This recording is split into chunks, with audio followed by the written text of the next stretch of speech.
नमो नमः सर्वेभ्यः। राम राम राम। सर्वेभ्यः स्वागतं व्याहरामि। I welcome you all to class number 26 of Learn to Chant Sri Shankara Digvijaya Sara. Like always, let us begin our class by doing our salutations to the Guru Parampara, Granthakartas, our Gurus and Shankaracharya.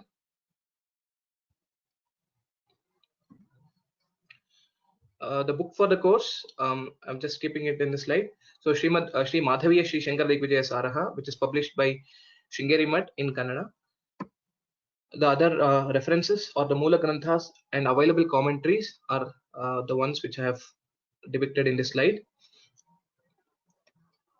And a few references that I'm using currently for the course are the English meaning written by Jaldhar Vyas, which is available on the list.advaitavedanta.org archives, and Google Playbook ebook published by Sriranga Digital.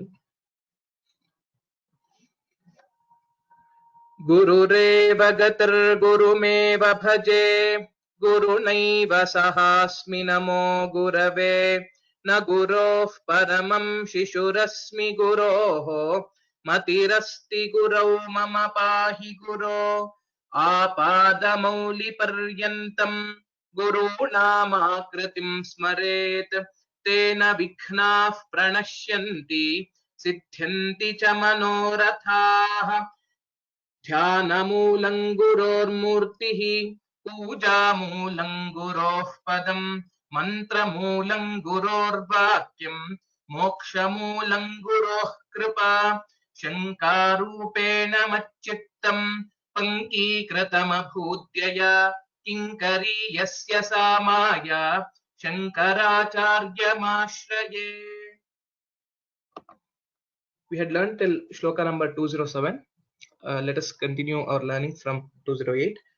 As you see, this shloka is in a bigger chandas, Sraddhara meter. Let us learn this shloka. The words in this shloka are Vada Pradur Vinoda Pratikathana Sudhivada Durvara Tarka Nyakara Swaira Bharita Harita Upanyasta Mahanubhavyaha. This whole word or the two padas continuously is one word, one big samasta pada. Sarvajnaha vastum arhaha tvamiti bahumataha sphara bharatya mogha shlagha joghushyamanah jayati yatipatehe sharada pitavasaha. These are the words in this shloka. A few sandhi points to note are Bahumataha Sphara, Bahumataspara. Similarly, Yatipatehe Sharada, Yatipate Sharada. Prithvi, please repeat after me.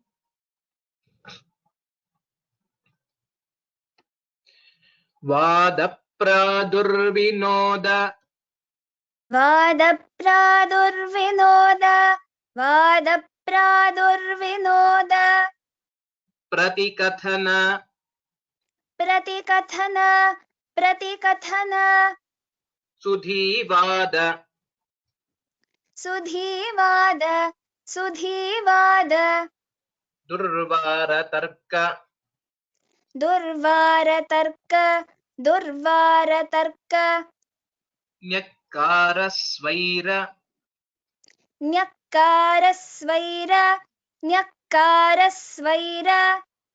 Dhati Bharita. Dhati Bharita.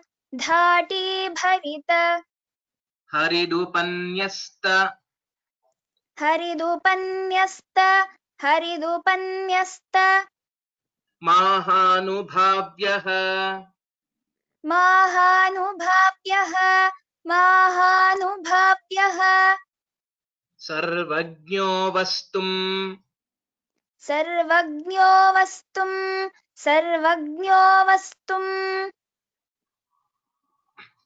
Arhastvamiti. Arhastvamiti. Arhastvamiti. Bahumataspara.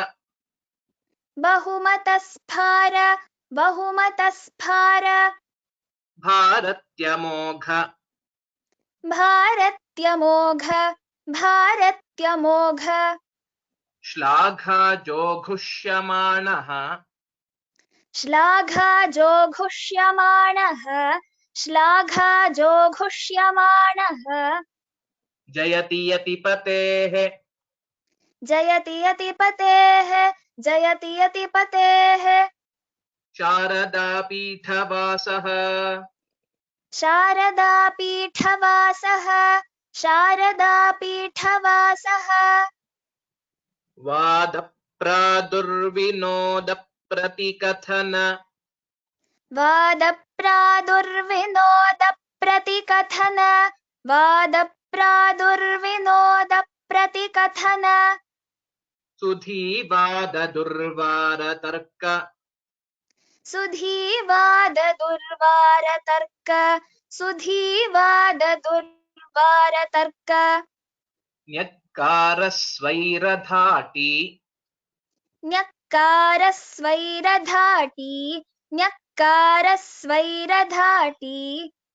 भरितहरिदुपन्यस्त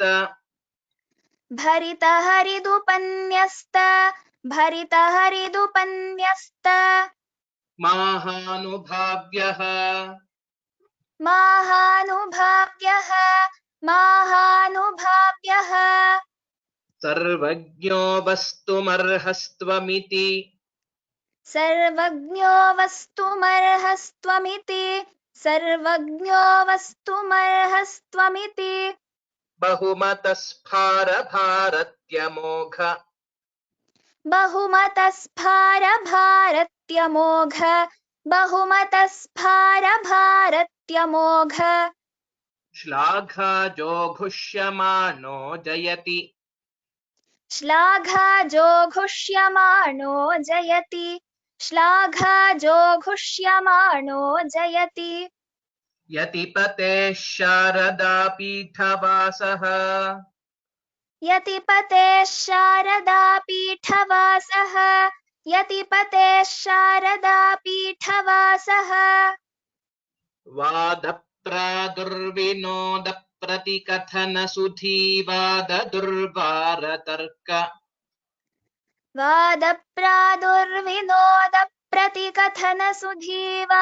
वादप्रादुर्विनोदप्रतिकथनसुधीवाददुर्वारतर्क वादप्रादुर्विनोदप्रतिकथनसुधीवाददुर्वारतर्क न्यक्कारस्वैरधाटी भरितहरिदुपन्यस्तमाहानुभाव्यः न्यक्कारस्वैरधाटी भरितहरिदुपन्यस्तमाहानुभाव्यः न्यक्कारस्वैरधाटी भरितहरिदुपन्यस्तमाहानुभाव्यः सर्वज्ञो वस्तुमर्हस्त्वमिति बहुमतस्फारभारत्यमोघ सर्वज्ञो वस्तुमर्हस्त्वमिति बहुमतस्फारभारत्यमोघ सर्वज्ञो वस्तुमर्हस्त्वमिति बहुमतस्फारभारत्यमोघ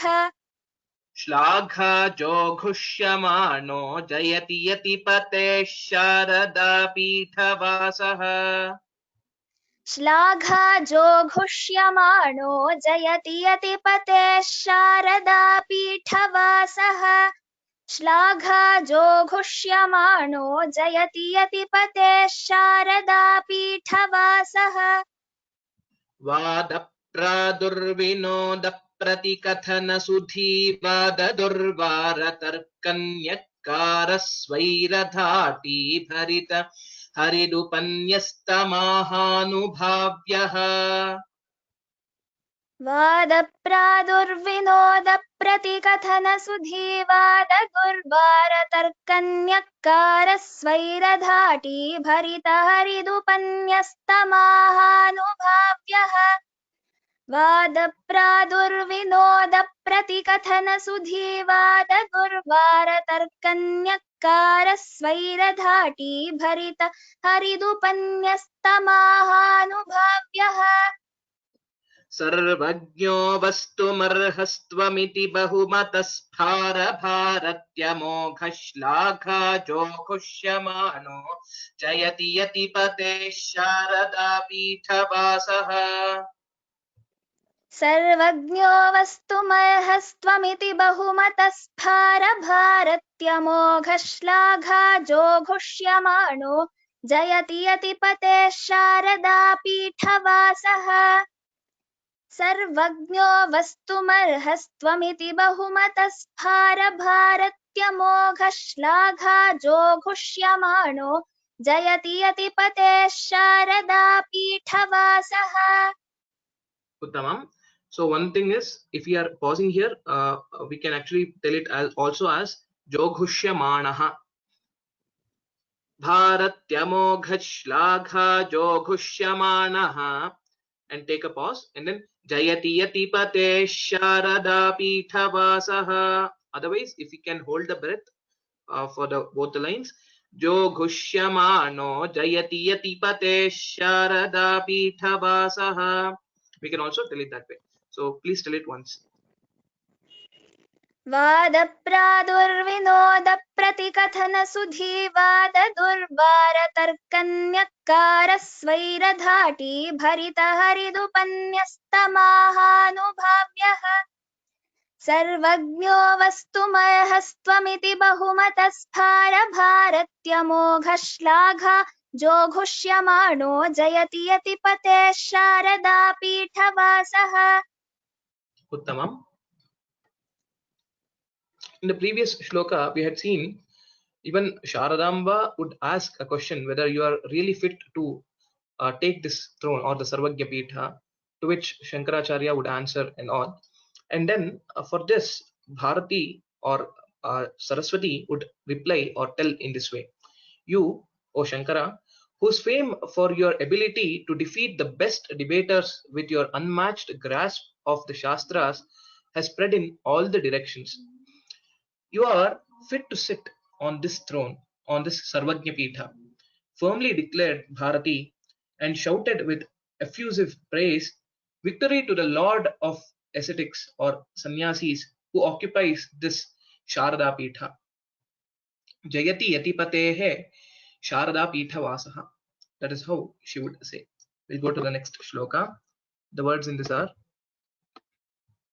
Kachabhara Vahanam Pulomajāyāha Katichit Ahani Apagarbhakam Yatha Syat Guru Shirasi Tatha Sudhashanaha Swaha Tarukusumani Atha Harshataha Abhyavarshan. These are the words. Amogha, please repeat after me. A few sandhi points to note. Arbhakam Yatha Arbhakai Yatha Sudhashanaha Swaha Sudhashana Swaha. These are the 2 points to note.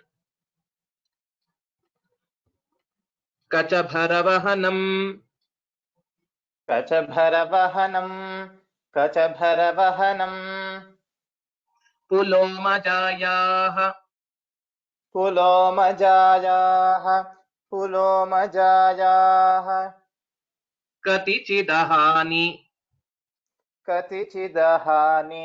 Katichidahani Apagarbhakai Yatha Syat Apagarbhakam yatha syat Guru Shirasi Tatha Guru Shirasi Tatha Sudhashana Swaha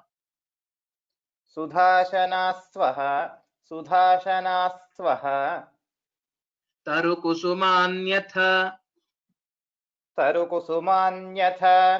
Tarukusumanyatha Harshatobhyavarsan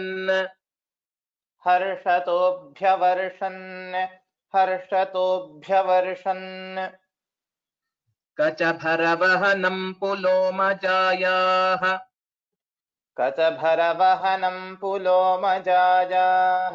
Kachabharavahanam Pulomajāyāha कतिचिदहान्यपगर्भकै यथा स्यात् कतिचिदहान्यपगर्भकं यथा स्यात् कतिचिदहान्यपगर्भकं यथा स्यात् गुरुशिरसि तथा सुधाशनास्वः गुरुशिरसि तथा सुधाशनास्वः गुरुशिरसि तथा सुधाशनास्वः तरुकुसुमान्यथ हर्षतोऽभ्यवर्षन् तरुकुसुमान्यथ हर्षतोऽभ्यवर्षन् तरुकुसुमान्यथ हर्षतोऽभ्यवर्षन् कचभरवहनं पुलोमजायाः कचभरवहनं पुलोमजायाः कचभरवहनं पुलोमजायाः कतिचिदहान्यपगर्भकै यथा स्यात् कतिचिदहान्यपगर्भकं यथा स्यात् कतिचिदहान्यपगर्भकं यथा स्यात् गुरुशिरसि तथा सुधाशनास्वः गुरुशिरसि तथा सुधाशनास्वः गुरुशिरसि तथा सुधाशनास्वः तरुकुसुमान्यथ हर्षतोऽभ्यवर्षन् तरुकुसुमान्यथ हर्षतोऽभ्यवर्षन् तरुकुसुमान्यथ हर्षतोऽभ्यवर्षन्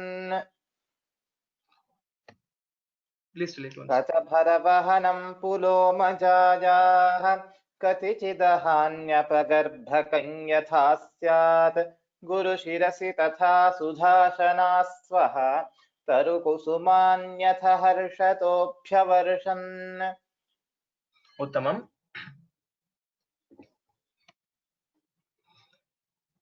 The Devaha, the gods, showered the fragrant flowers of the Kalpataru.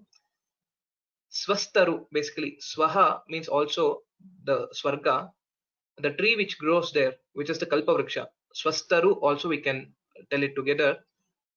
So, and on the Guru's head, on Shankaracharya's head, with such abundance that for many days the daughter of Puloma, that is Indrani, the wife of Indra, lacked flowers for to decorate her hair. So all the flowers which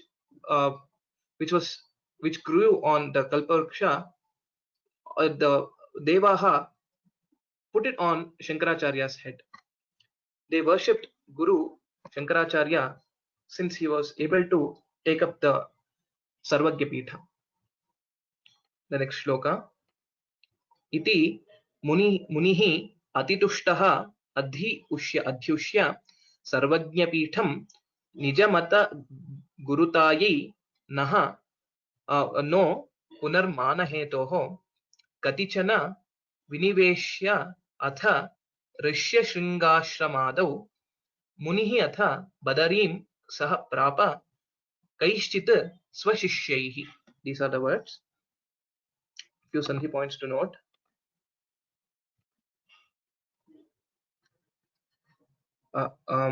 Sorry, there is no extra sandhi points to note here. Prithvi, please repeat after me.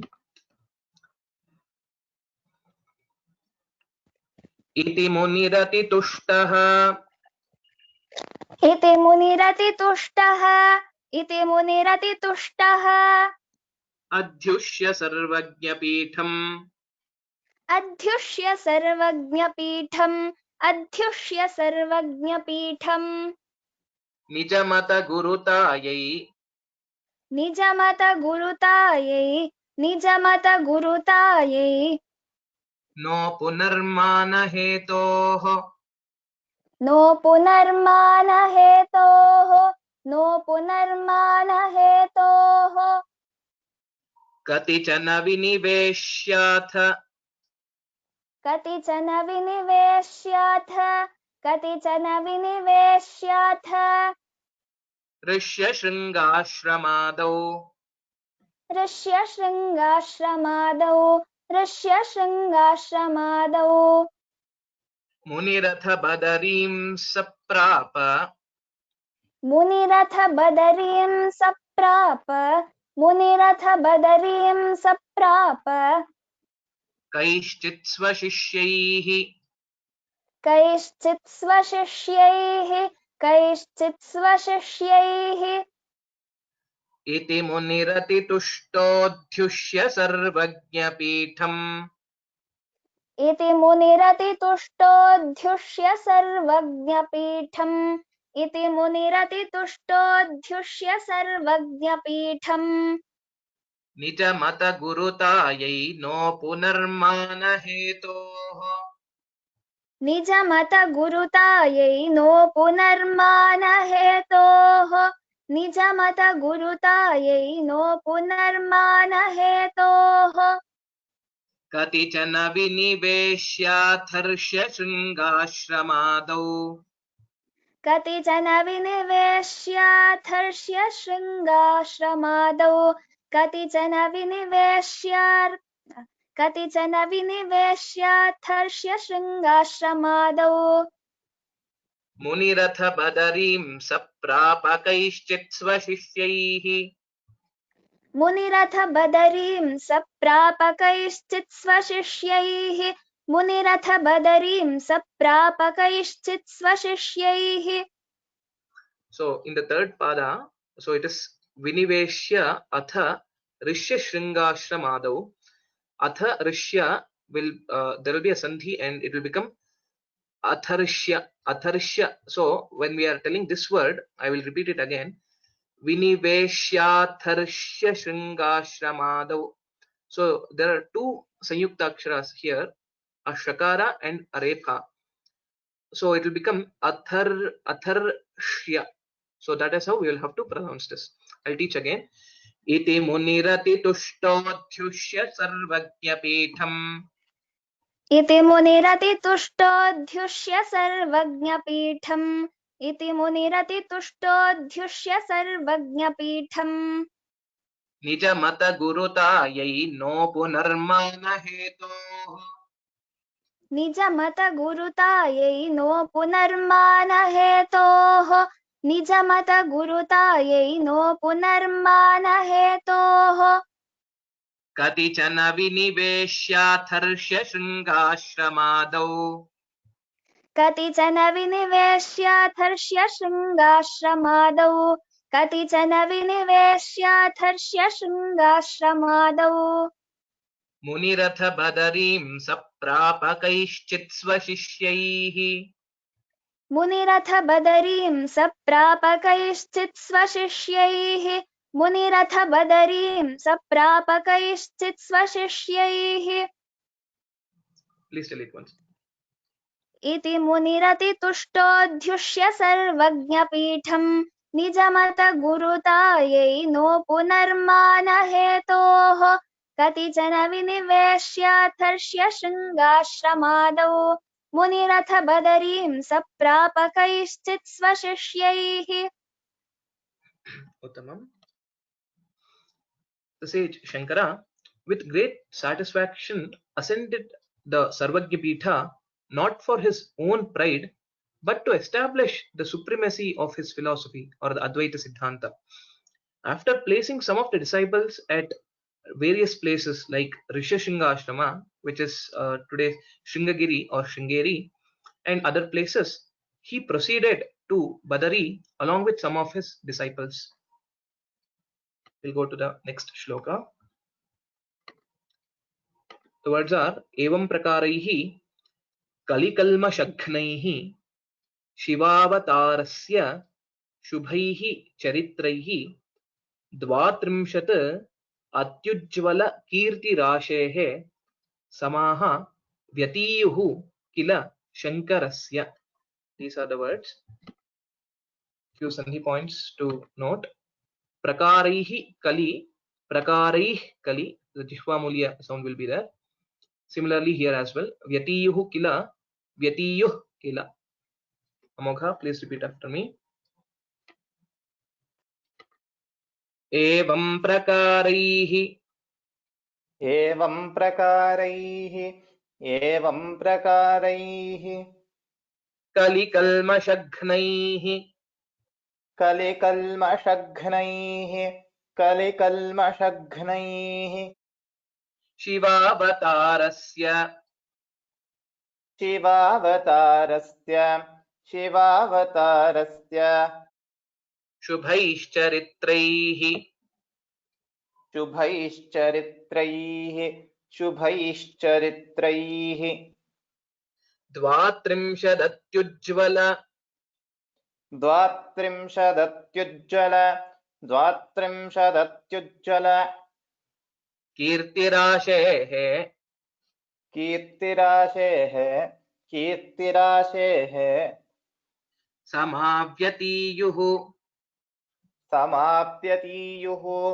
समाप्यतीयुः किल शङ्करस्य किल शङ्करस्य एवं प्रकारैः कलिकल्मषघ्नैः एवं प्रकारैः कलिकल्मषघ्नैः शिवावतारस्य शुभैश्चरित्रैः शिवावतारस्य शुभैश्चरित्रैः द्वात्रिंशदत्युज्ज्वल कीर्तिराशेः द्वात्रिंशदत्युज्ज्वलकीर्तिराशेः समाव्यतीयुः किल शङ्करस्य समाप्यतीयुः किल शङ्करस्य एवं प्रकारैः कलिकल्मषघ्नैः एवं प्रकारैः कलिकल्मषघ्नैः शिवावतारस्य शुभैश्चरित्रैः शिवावतारस्य शुभैश्चरित्रैः द्वात्रिंशदत्युज्ज्वल कीर्तिराशेः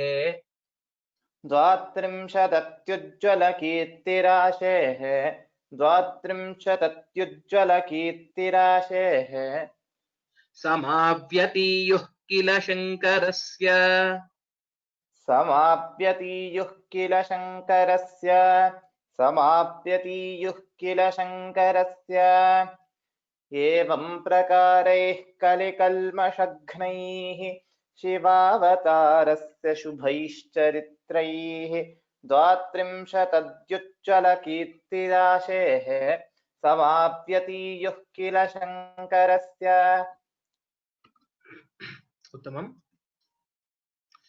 In this way, the cure for the sins of the Kali Yuga, the avatara of Shiva, Bhagavan Shiva, the fame of whose good deeds shone brightly, namely Shankara, lived for 32 years.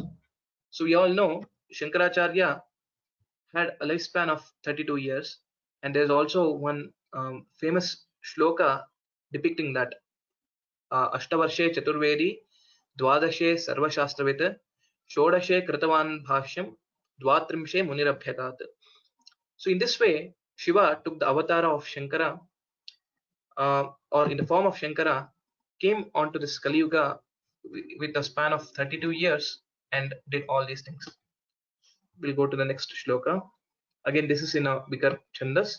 The words are Bhashyam Bhushyam Sushilaihi Akali Kalimaladhvamsi Kaivalyamulyam Hanta Hanta Samantat Kumati Natikrita Khandita Panditanam Sadhyaha Vidyotitasau Vipatha Vimathanaihi Muktipadyanavadya Shreyaha Bhuyaha Budhanam Adhikataram Itaha Shankaraha Kim Karotu.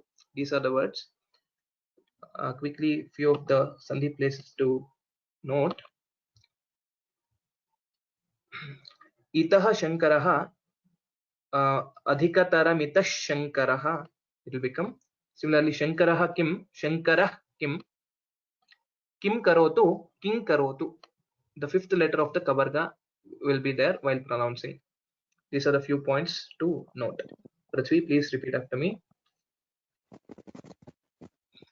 Bhashyam bhushyam. भाष्यं भूष्यं भाष्यं भूष्यं Sushilairakali. सुशीलैरकलि सुशीलैरकलि Kalimaladhvamsi. कलिमलध्वंसि कलिमलध्वंसि Kaivalyamulyam. कैवल्यमूल्यं कैवल्यमूल्यं Hanta hanta. हन्ता हन्ता हन्ता हन्ता Samantat. समन्तात् समन्तात् Kumatinatikrita.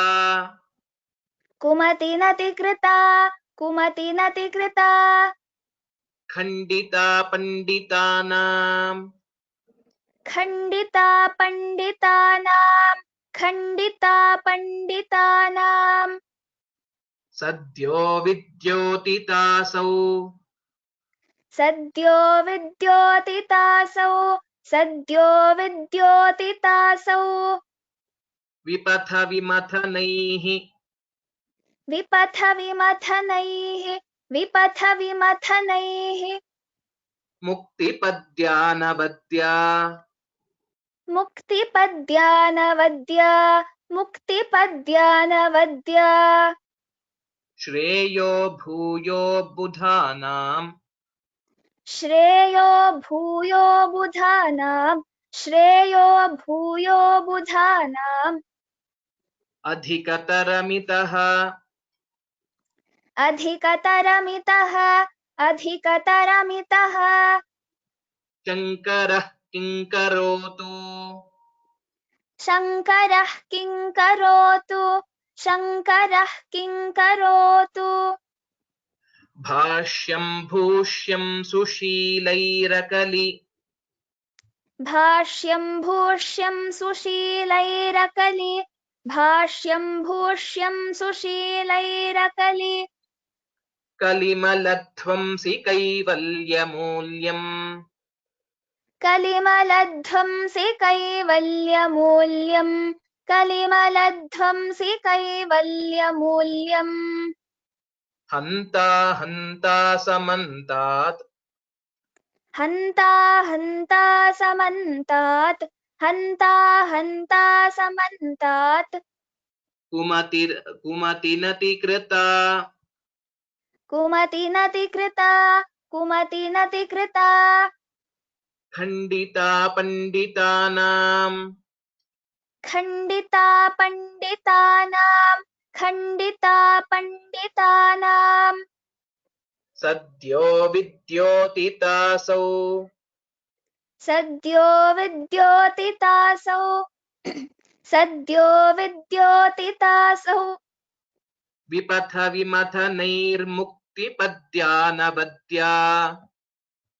विपथ विमथनैर्मुक्तिपद्यानवद्या विपथ विमथनैर्मुक्तिपद्यानवद्या Shreyo bhuyo budhanam. श्रेयो भूयो बुधानां श्रेयो भूयो बुधानाम् Adhikataramita shankarah kinkarotu. अधिकतरमितः शङ्करः किं करोतु अधिकतरमितः शङ्करः किं करोतु Bhashyam bhushyam sushilairakali kalimaladhvamsi kaivalyamulyam. भाष्यं भूष्यं सुशीलैरकलिकलिमलध्वंसि कैवल्यमूल्यम् भाष्यं भूष्यं सुशीलैरकलिकलिमलध्वंसि कैवल्यमूल्यम् Hanta hanta samantat kumatinatikrita khandita panditanam. हन्ता हन्ता समन्तात् कुमतिनतिकृता खण्डिता पण्डितानाम् हन्ता हन्ता समन्तात् कुमतिनतिकृता खण्डिता पण्डितानाम् सद्यो विद्योतितासौ विपथ विमथनैर्मुक्तिपद्यानवद्या सद्यो विद्योतितासौ विपथ विमथनैर्मुक्तिपद्यानवद्या सद्यो विद्योतितासौ विपथ विमथनैर्मुक्तिपद्यानवद्या श्रेयो भूयो बुधानामधिकतरमितः शङ्करः किङ्करोतु श्रेयो भूयो बुधानामधिकतरमितः शङ्करः किङ्करोतु श्रेयो भूयो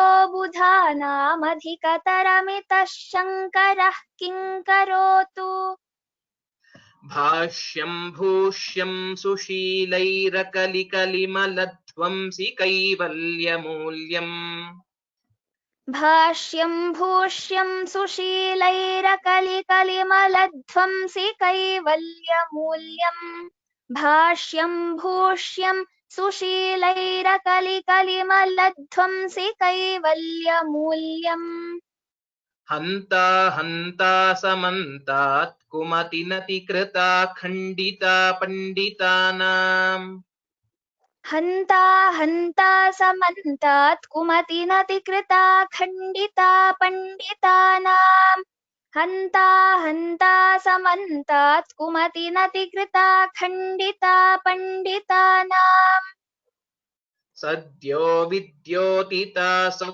विपथ विमथनैर्मुक्तिपद्यानवद्या सद्यो विद्योतितासौ विपथ विमथनैर्मुक्तिपद्यानवद्या सद्यो विद्योतितासौ विपथ विमथनैर्मुक्तिपद्यानवद्या श्रेयो भूयो बुधानाम् अधिकतरमितः शङ्करः किङ्करोतु श्रेयो भूयो बुधानामधिकतरमितः शङ्करः किङ्करोतु श्रेयो भूयो बुधानामधिकतरमितः शङ्करः किङ्करोतु भाष्यं भूष्यं सुशीलैरकलिकलिमलध्वंसि कैवल्यमूल्यम् हन्ता हन्ता समन्तात् कुमतिनतिकृता खण्डिता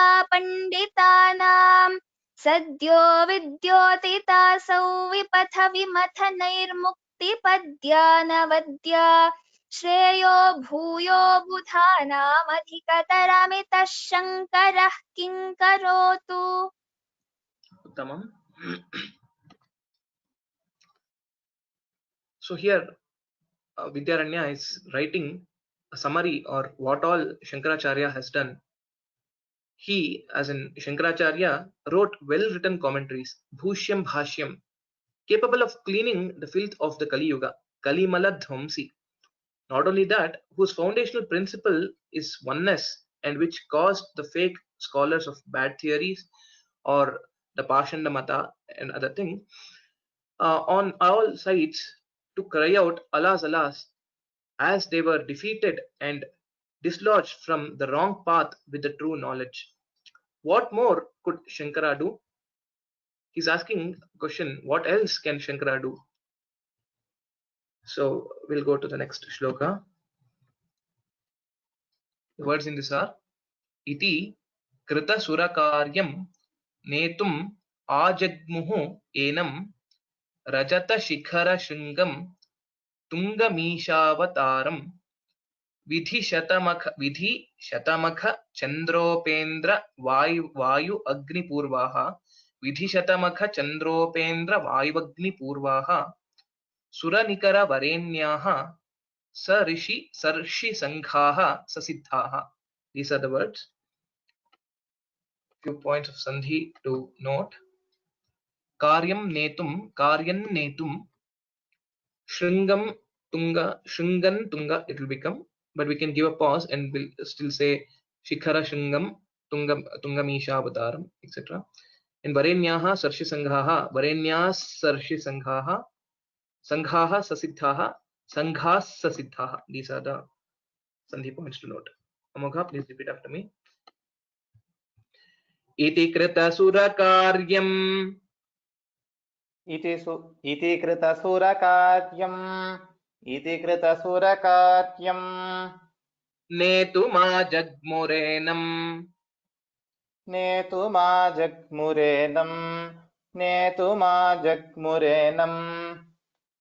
रजतशिखरशृङ्गम्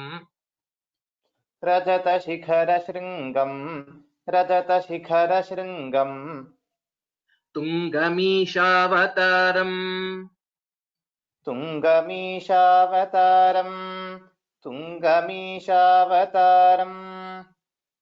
विधिशतमखचन्द्र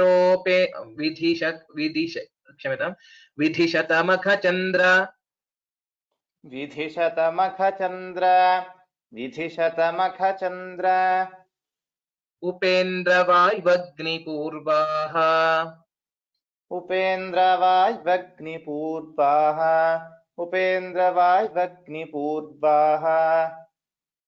सुरनिकरवरेण्याः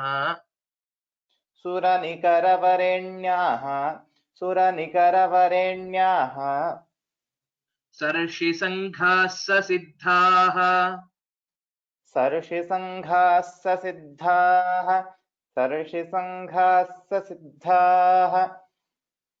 इति कृतसुरकार्यन्नेतुमा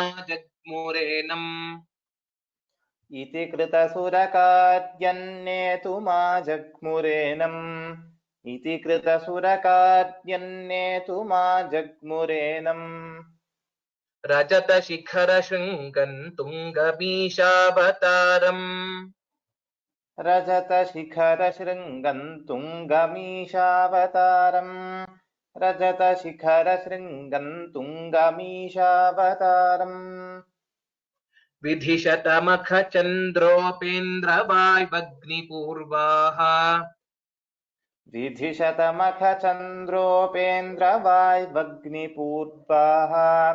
विधिशतमखचन्द्रोपेन्द्रवाय्वग्निपूर्वाः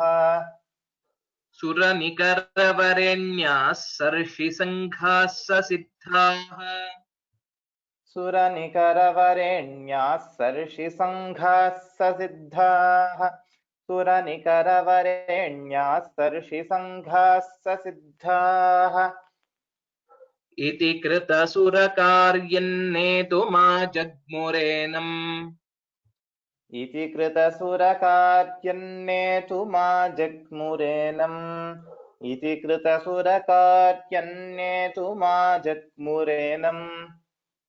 रजतशिखरशृङ्गम् तुङ्गमीशावतारम्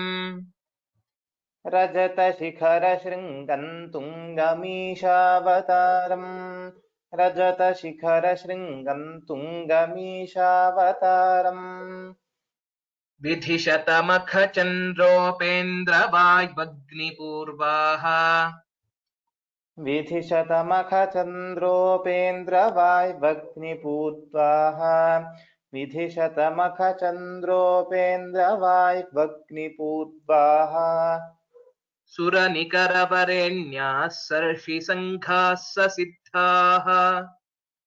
सुरनिकरवरेण्याः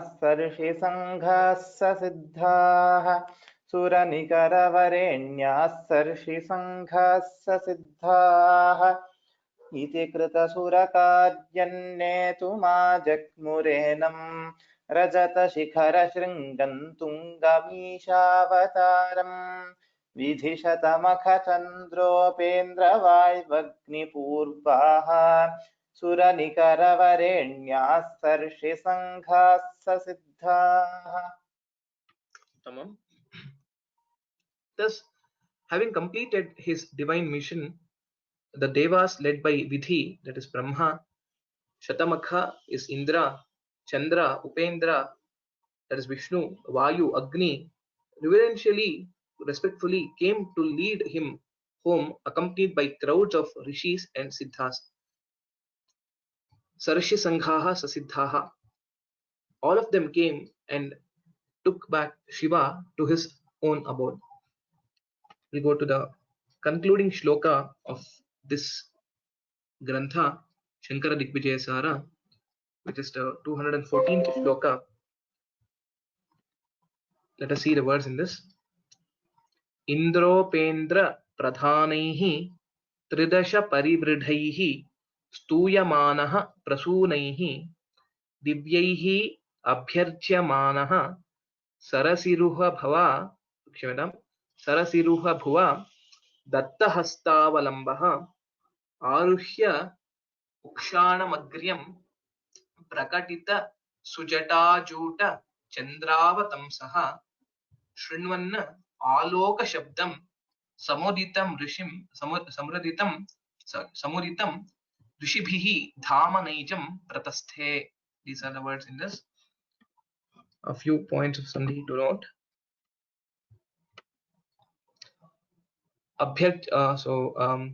Vridhaihi stuyamanaha, vridhai stuyamanaha, but we can give a pause at this place, not a problem. Stuyamanaha prasunaihi, stuyamanah prasunaihi, the upatthaniya sound will have to be said. Archamanas sarasiruha bhava, archamanasa, and agryam prakatita, there's nothing, it will be makara itself. These are the places where we'll have to focus on Sandhi. Prithvi, please repeat after me. इन्द्रोपेन्द्रप्रधानैः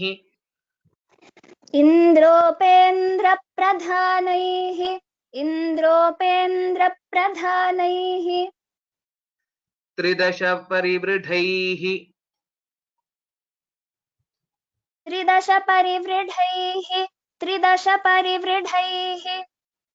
स्तूयमानः प्रसूनैः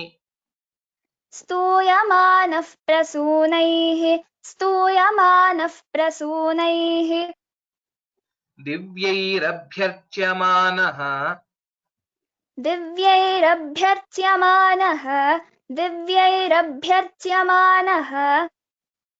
सरसिरुह भुवा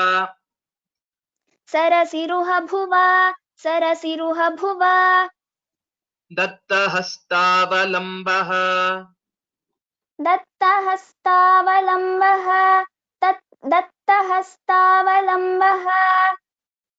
आरुह्योक्षाणमग्र्यम्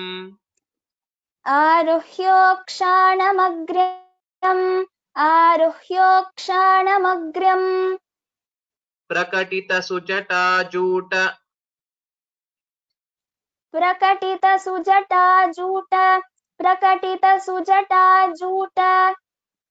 चन्द्रावतंसः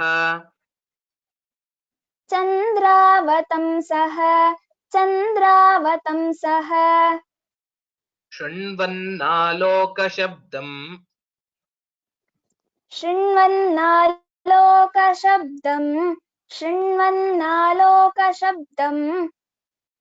समुदितं ऋषिभिः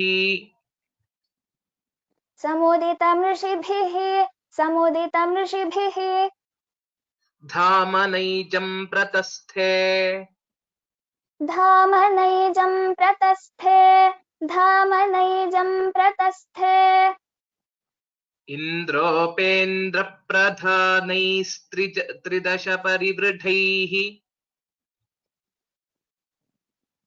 इन्द्रोपेन्द्रप्रधानैस्त्रिदश परिवृढैः स्तूयमानः प्रसूनैः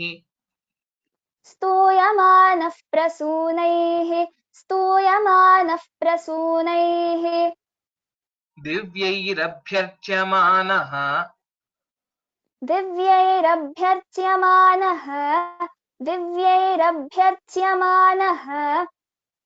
सरसिरुह भुवा दत्तहस्तावलम्बः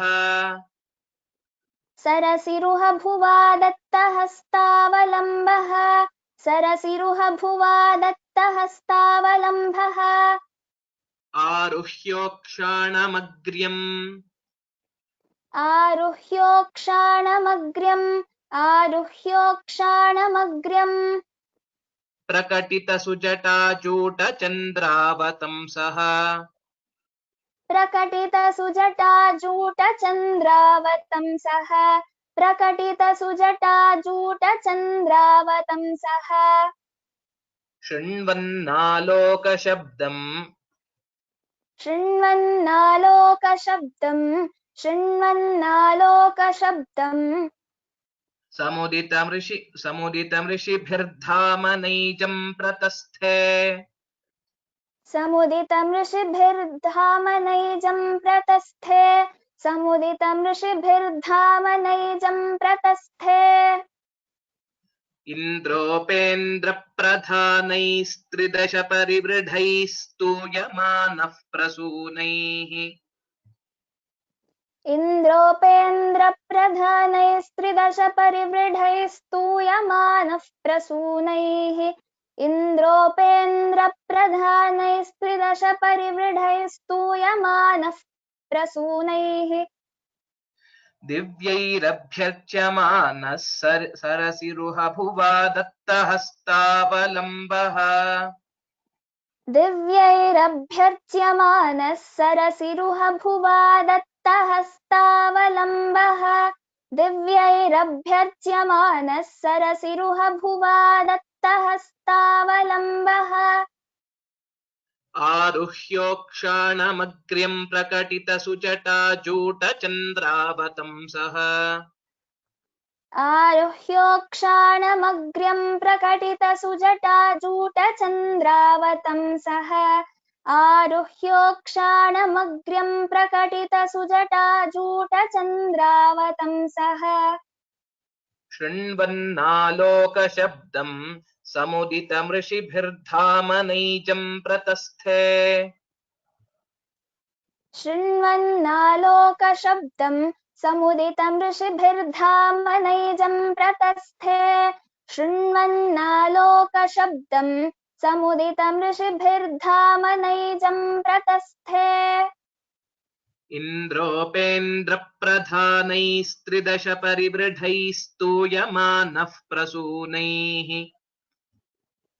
इन्द्रोपेन्द्रप्रधानैस्त्रिदश परिवृढैः स्तूयमानः प्रसूनैः इन्द्रोपेन्द्रप्रधानैस्त्रिदश परिवृढैः स्तूयमानः प्रसूनैः दिव्यैरभ्यर्च्यमानः सरसिरुहभुवा दत्तहस्तावलम्बः दिव्यैरभ्यर्च्यमानः सरसिरुहभुवा दत्तहस्तावलम्बः दिव्यैरभ्यर्च्यमानः सरसिरुहभुवा दत्तहस्तावलम्बः आरुह्योक्षाणमग्र्यम् प्रकटितसुजटाजूटचन्द्रावतंसः आरुह्योक्षाणमग्र्यं प्रकटितसुजटाजूटचन्द्रावतंसः आरुह्योक्षाणमग्र्यं प्रकटितसुजटाजूटचन्द्रावतंसः शृण्वन्नालोकशब्दम् समुदितमृषिभिर्धाम नैजम् प्रतस्थे शृण्वन्नालोकशब्दं समुदितं ऋषिभिर्धाम नैजं प्रतस्थे शृण्वन्नालोकशब्दं समुदितं ऋषिभिर्धाम नैजं प्रतस्थे Please relate once. इन्द्रोपेन्द्रप्रधानैस्त्रिदश परिवृढैः स्तूयमानः प्रसूनैः दिव्यैरभ्यर्च्यमानः सरसिरुहभुवा दत्तहस्तावलम्बः आरुह्योक्षाणमग्र्यं प्रकटितसुजटाजूटचन्द्रावतंसः शृण्वन्नालोकशब्दं समुदितं ऋषिभिर्धाम नैजं प्रतस्थे Uttamam. The Devas with Indra and Upendra, Vishnu, the foremost, vigorously praised him and worshipped him by showering divine flowers upon Shankara's head. Sarasiruha Bhuva, that is Brahma, gave him a hand in mounting his bull, and he resumed his divine form with matted hair, that is Sujata Juta. Adorned by the moon and to the sounds of praise and accompanied by the rishis, he returned to his abode. Naijam Dhama Pratasthe. He returned back to his own abode of Kailasa. Giving that he has completed his avatara as Shankara, and Sanatana Dharma, whichever what was on a downfall, he re-established it, established the Advaita Siddhanta, and completed his task of being on earth, and he goes back to his own abode of Kailasa as Shiva himself in his own form. With this, we have completed the complete text of Shankara Digvijaya Sara. Optionally, we can chant this ending line to mark that the text whichever we had read is complete. I will just tell this as well. Amogha, please repeat after me. Iti इति Shri Madhaviya श्रीमाधवीय Shri Shankara Digvijaya Saraha श्रीशङ्करदिग्विजयसारः Samaptaha समाप्तः Iti Shri Madhaviya Shri Shankara Digvijaya Saraha Samaptaha. इति श्रीमाधवीय श्रीशङ्करदिग्विजयसारः समाप्तः इति श्रीमाधवीय श्रीशङ्करदिग्विजयसारः समाप्तः. So I added one more line, which is just to tell that this Madhaviya Shri Shankara Digvijayat Udhritaha Shloka Sangraha Samaptaha. As we all know, Shankara Digvijaya Sara is a collection of the shlokas from the original Grantha, which is Madhaviya Shri Shankara Digvijaya. And from there, the shlokas chosen, or the Shloka Sangraha, which was chosen from the original work, ends here. That is what this optional line is. This can be chanted, or it can be also left out. So the first line is sufficient while we are practicing or while we are doing Parayanam, etc. With this, we have completed 214 shlokas, which have been compiled or selected from Madhaviya Shankara Digvijaya by the Asthana Vidwan Mahamahopadhyaya Mahabaleshwar Bhatta Vidwan on the order of Sri Shringeri Jagadguru. So there are a couple of announcements, and before I chant all the shlokas that we have learned today, I'll make the announcements, and then I will chant the shlokas, and then all of you can also raise hands to recite the shlokas that we have learned today. The first and foremost thing is Dhanyavadaha Sarvebhyaha. So you have been attending these classes for over last 25 to 26 weeks. It's almost close to a half year. So Dhanyavadaha for that. And please practice all the shlokas that has been taught. Practice well. It is a samarpanam to the Guru Shankaracharya. Remembering his life story will give us directions in many ways to lead our lives as well. So contemplating upon Guru's charitra is very important for any spiritual aspirant. And the other announcements are the course related links are all collated here. So however, I'll be posting this PDF also on the course page. You'll be able to access it. The complete playlist of this class is available on YouTube. You can also search in YouTube as Vyoma Samskrita Pathshala. In the channel also you can search by giving the name Shankara Digvijaya Sara. You'll be able to get it. And next is the Parayanam. Parayanam of Shankara Digvijaya Sara was done on Guru Purnima, which is also available in YouTube. You can listen to the Parayanam so that you can practice along with it.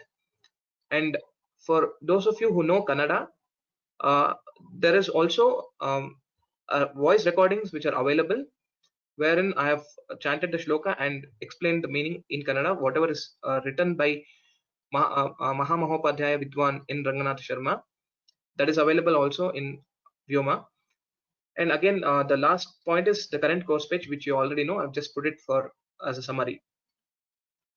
After this, the most important announcement which is there is the course ending assessment. So since we have completed this course, there will be an evaluation of towards the end of this course. So that is basically a test.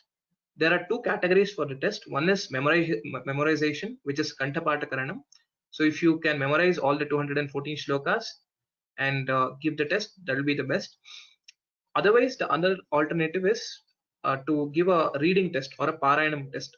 So the judge or the teacher who will be evaluating will ask you a set of shlokas in between or anywhere in out of these 214 shlokas.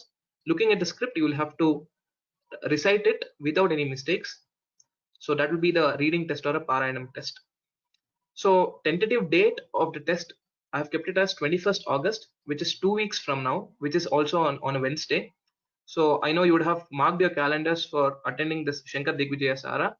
So I have kept the test on that day so that maybe it will be a little bit extended than just 1 hour. So since it starts at 7:30 to 9 or 9:30, we may have to extend the test timings to accommodate all the people who will take up the exam. And there is a form, Google form, application form to enroll for this test. I will also send it through email. The last day to fill the application form is on 12th October, which is a Monday. Coming Monday will be the last day to fill the application form, so that depending on the number of students who would be participating, I can allocate the time and so on. So it is alias to this particular tiny URL, so that it will be easy for you to navigate, so you don't have to wait until the mail comes. So tinyurl.com/sts exam, Shankara Digvijaya Sara exam. That is the shortened URL that you can directly enter in the browser and you will be able to get the form. There I have given the option like what you want to participate in, whether you want to participate in memorization or reading test. Please select accordingly. Apart from that, your name, email address, phone number, and location, the other questions, standard questions which are there. So if you have any questions and doubts, I will open for question and answers towards the end of today's class. So these are the important announcements which I had to make. And one more important announcement is next week there will be class. Don't think that since the class, the shlokas are all over today, so there will not be class next week. There is class next week, and it will be an important class because we will be learning the important aspects of pronunciation. We will take a few examples of the shlokas, and we will try to tell what is the best way to pronounce it. And you will all be given chance to recite 2 or 3 shlokas continuously. Along with that, some of the important points related to Shankara Digvijaya itself I'll be presenting. So kindly don't miss next class. So it'll be important in that way. So okay, now let me recite all the shlokas that we have learned today. I request students to please raise your hands so that I can call out your names for revision.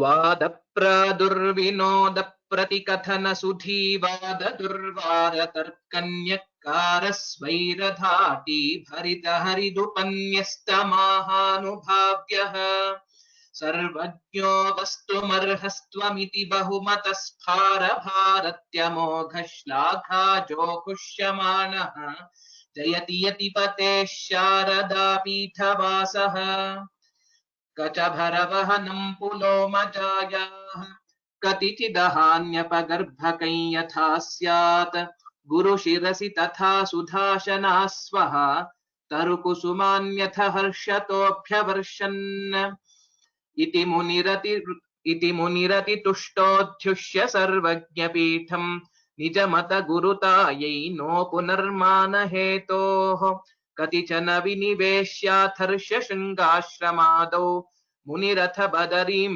सप्राप कैश्चित् स्वशिष्यैः एवं प्रकारैः कलिकल्मषघ्नैः शिवावतारस्य शुभैश्चरित्रैः त्वात्रिंशदत्युज्ज्वलकीर्तिराशेः समाव्यतीयुः किल शङ्करस्य भाष्यं भूष्यं सुशीलैरकलिकलिमलध्वंसि कैवल्यमूल्यं हन्ता हन्ता समन्तात् कुमतिनतिकृता खण्डिता पण्डितानां सद्यो विद्योतितासौ विपथ विमथनैर्मुक्तिपद्यानवद्या श्रेयो भूयो बुधानाम् अधिकतरमितः शङ्करः किङ्करोतु इति कृतसुरकार्यन्नेतुमा जग्मुरेनं रजतशिखरशृङ्गम् तुङ्गमीशावतारम् विधिशतमखचन्द्रोपेन्द्रवाय्वग्निपूर्वाः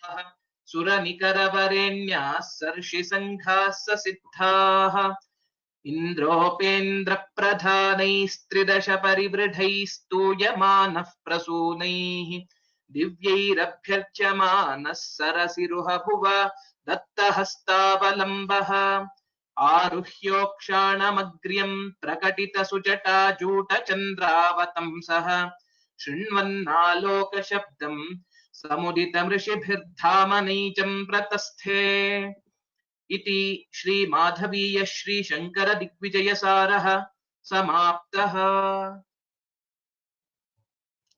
Now I'll call out the names.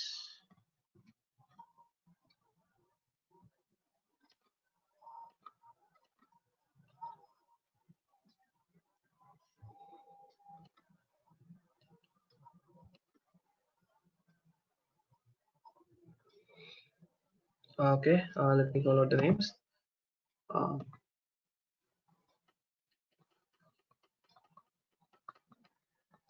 Okay, Balu Agrahara. Namaskaram Mahodaya. Namaste. वादप्रादुर्विनोदप्रतिकथन सुदीवाददुर्वारतर्कन्यक्कारस्वैरघाटी भरितहरिदुपन्यस्तमाहानुभाव्यः सर्वज्ञो वस्तुमर्हस्त्वमिति बहुमतस्पारभारत्यमोघश्लाघाजोहुष्यमाणो जयति यतिपते शारदापीठवासः. Uttamam, most of the dhati and the way you said was right, except for a few mahapranas which you missed. So in the first pada itself, kathana, sudhi, vada, tha, dhi were missed. Similarly, dhati, bharita, bhavyaha. So some of the mahapranas which were missed. So if you practice with along with the mahaprana, it will be the best recitation. Dhanyavadaha. Yeah. Okay, I will call the next student, Lakshmi Bhushan. नमस्कार सर. नमस्कार सर.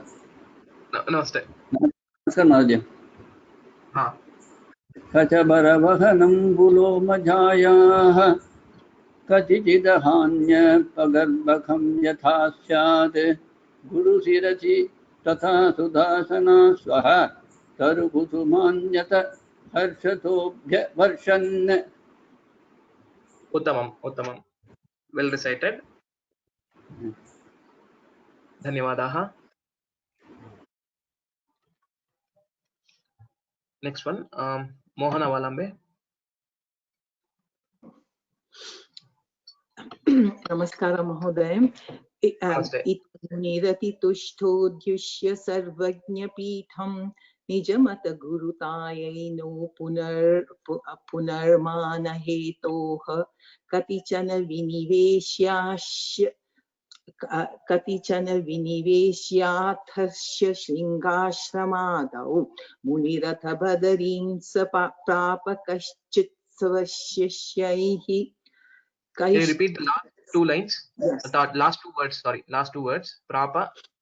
Muniratha bhadarim saprapa kaishchit svashishyaihi. Okay. Kaishchit is the right way to pronounce. First time you made a mistake. So can you also pronounce the first line? First pada alone. First line alone. Okay.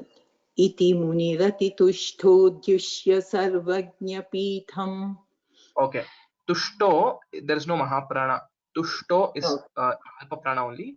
Tushto dhyushya, dha is the only mahaprana. So Munirati tushtodhyushya, is that okay, Mahoday? Yeah. Okay. Yeah. So a bit for the but for the mahaprana, otherwise the pronunciation was good. So you can practice more. That is the only thing. Okay. Dhanyawad. Dhanyawad. Okay. Namaste. Namaste. Okay, the next shloka. Sita Lakshmi Amma.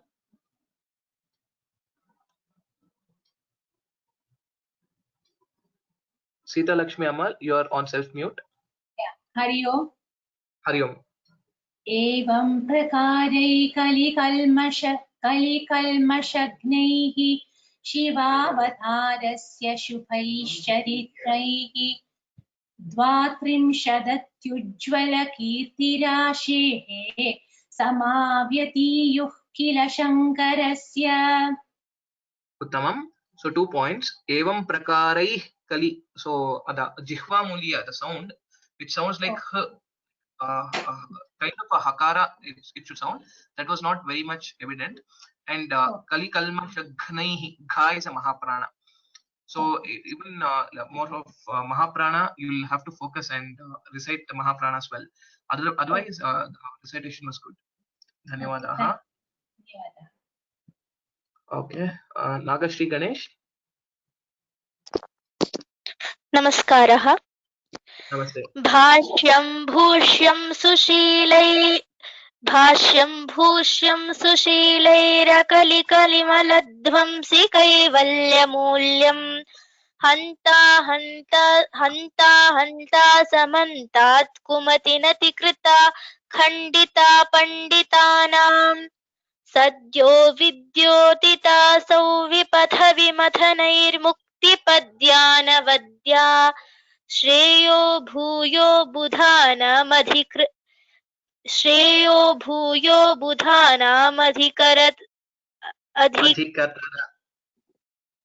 अधिकतरमतिः शङ्करः किं करोतु. Can you tell the last pada again? आम् महोदय. श्रेयो भूयो बुधानामधिकतरमतिः शङ्करः किं करोतु. Adhikataramita Shankarah Kinkarotu, not Matihi, Itah Shankarah Kinkarotu. Adhikataram Itah Shankarah Kinkarotu. That is the right way. So please practice that. Otherwise, the pronunciation and recitation was good. Dhanyawadaha. धन्यवादः. Okay. Next is Shyamala Ramachandran.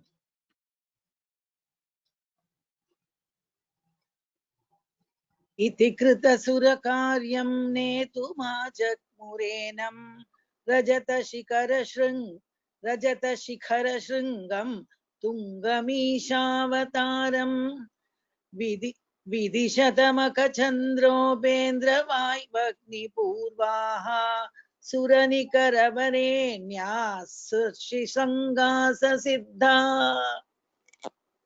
Uttamam. So you can have actually stop at this point. Suranikara varenyaha sarshi sanghasa siddhaha. So since there are many mahapranas and also sanyuktaksharas, the breath that will be there will be consumed more while pronouncing. Okay. So you can pause at. Yeah. Okay. Suranikara varenyaha sarshi sanghasa siddhaha. Oh, Uttamam. Okay, well recited. So again, bit focus on the Mahaprana. Siddha, dha is a Mahaprana along with the Sanyuktakshara. Other than that, well recited. Dhanyawadaha. Okay, the last shloka. Chakradharena. नमस्कार महोदय. Namaste. इन्द्रोपेन्द्रप्रधानैस्त्रिदश परिवृढैः स्तूयमानः प्रसूनैः दिव्यैरभ्यर्थ्यमानः सरसिरुह भुवा दत्तहस्तावलम्बः आरुह्योक्षाणमग्र्यं प्रकटितसुजटाजूटचन्द्रावतंसः शृण्वन्नालोकशब्दं समुदितमृषिभिर्धामनैजं प्रतस्थे. Uttamam. Well recited. Dhanyawadaha. So I will again ask these three shlokas which were in the bigger meter to the other students who have raised their hands. Yagnesh.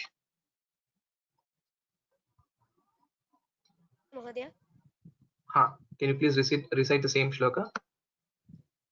Yes. इन्द्रोपेन्द्रप्रधानैस्त्रिदश परिवृढैस्तूयमानः प्रसूनैः दिव्यैरभ्यर्च्यमानः सरसिरुहभुवा दत्तहस्तावलम्बः आरुह्योक्षानमग्र्यं प्रकटितसुजटाजूटचन्द्रावतंसः शृण्वन्नालोकशब्दं समुदितमृषिभिर्धामनैजं प्रतस्थे. Uttamam, Uttamam. With practice, you will get it even more fluently. Otherwise, well recited. Dhanyavadaha.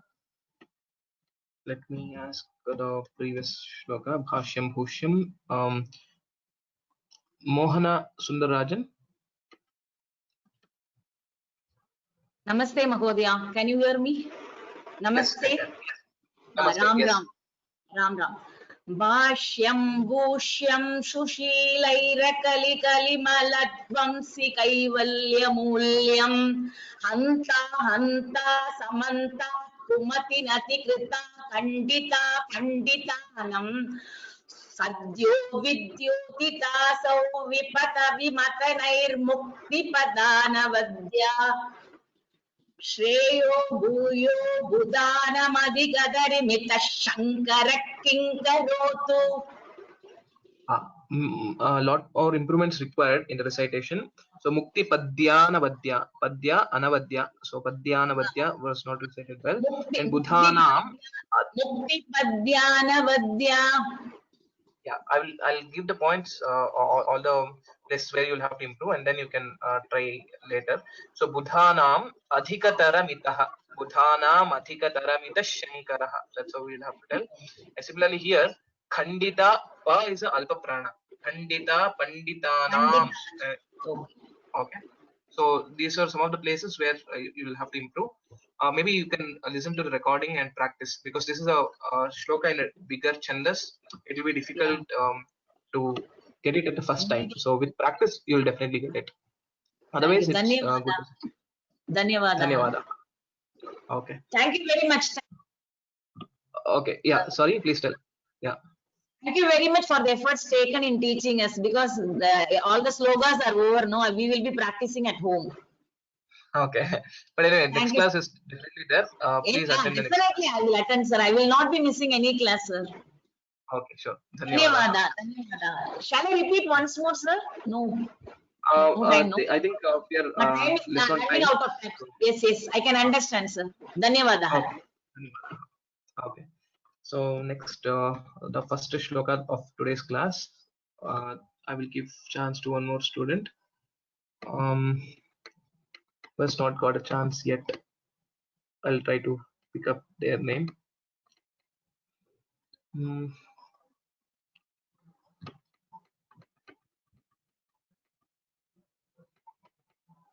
Charu, can you recite this?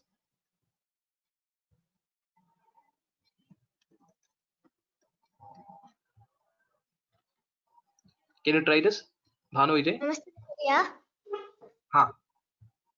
वादप्रादुर्विनोदप्रतिकथनसुधीवाददुर्वारतर्कन्यकारस्वैरधाटी भरितहरिदुपन्यस्त महानुभाव्यः सर्वज्ञो वस्तुमर्हस्त्वमिति बहुमतः